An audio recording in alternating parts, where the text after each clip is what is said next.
Hi hello నమస్తే welcome to LP news. నేను తది రాజశేఖర్. వికారాబాద్ జిల్లాలో ఏబీవీపీ ఆధ్వర్యంలో విద్యార్థులు భారీ నిరసన చేపట్టారు. బీటెక్, డిగ్రీ, ఇంటర్ కళాశాలల విద్యార్థులు ఎదుర్కొంటున్న ఫీజు రియంబర్స్మెంట్, స్కాలర్షిప్లు, మౌలిక సదుపాయాల సమస్యలను వెంటనే పరిష్కరించాలని డిమాండ్ చేశారు. వికారాబాద్లోని ఎన్టీఆర్ చౌరస్తాలో జరిగిన ఈ నిరసనలో పెద్ద సంఖ్యలో విద్యార్థులు పాల్గొన్నారు.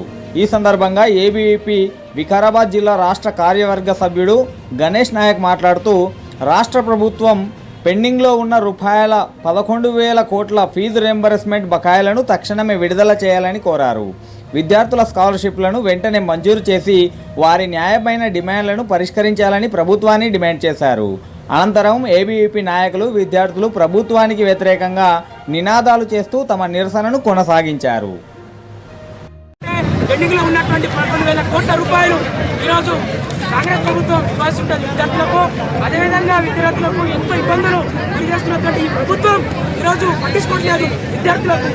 అదేవిధంగా ఈ సొంత జిల్లా అయినటువంటి సీఎం రేవంత్ రెడ్డి గారు విద్యార్థులకు ఏ మాత్రం కానీ పట్టించుకోలేక, ఇంకా హాస్టల్లో కానీ, విద్యార్థుల యొక్క స్కూల్లో కానీ, హాస్టల్స్, ఇంకా మరి గవర్నమెంట్ కాలేజ్లో కానీ ఏ వసతులు కానీ, బాత్రూమ్స్ కానీ ఏవి కంటే లేకపోవడం, ఈ యొక్క సొంత గతమీదనే ఇట్లాంటి విస్తృతి ఉన్నది.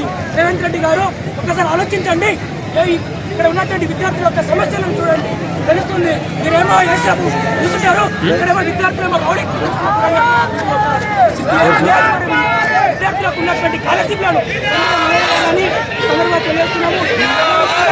ఈ యొక్క స్కాలర్షిప్లు లేకపోతే తెలంగాణ రాష్ట్ర ప్రభుత్వం నుండి ఏబీపీ ఆధ్వర్యంలో పెద్ద ఉద్యమే చేపడతామని ఏబీపీ హెచ్చరిస్తుంది.